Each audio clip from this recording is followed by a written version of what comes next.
bunga. Kani klaro na gyud niya ako mabugas. Yan, ino pa nimo? Wala.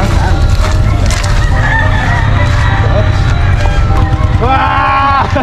Ikaw. Salamat.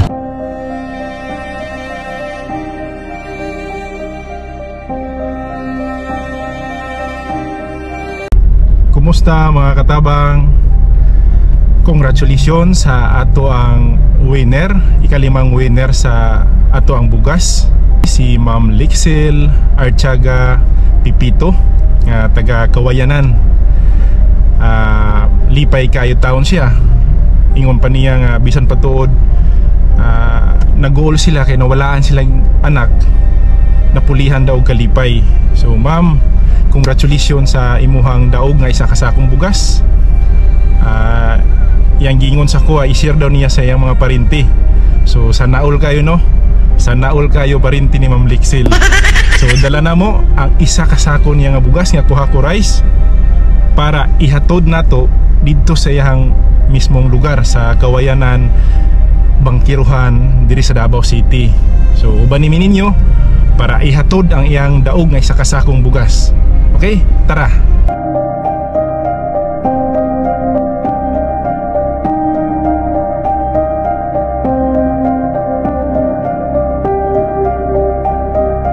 Hello. Oh, naarami diri sa akong gihunungan. Okay, magpaabot lang ko sa imo diri ha. Musulod pa ka diri sir? Di na lang siguro. Umagun sa man isa kay nimo tricycle. Sige, di na lang siguro, diri na lang ko siguro sa kuan kay maglisod magsulod ng sakyanan. Sige, magpaabot ko nimo diri. Sige ma'am.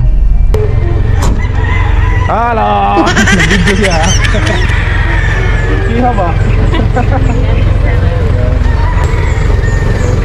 Kasama yung mga parinte. Sama na sila. Tayo kayo. Yan eh. Kasama yung may karga? Yan lang. Yahay! Kasakong bunga. Kani, klaro na yun niya ako mabugas. Yan. Ino pa nimo? Wala? Basta mo to. Ano yung tricycle? Ha? Basta lang sa, ulitan na po ito. Basta lang basta. Kurang yung gila, siguro. Kurang ka.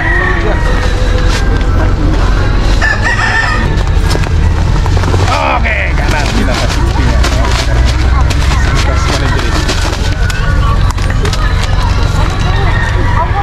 Okay na. Kapahulay ka. Uy, Arias mo.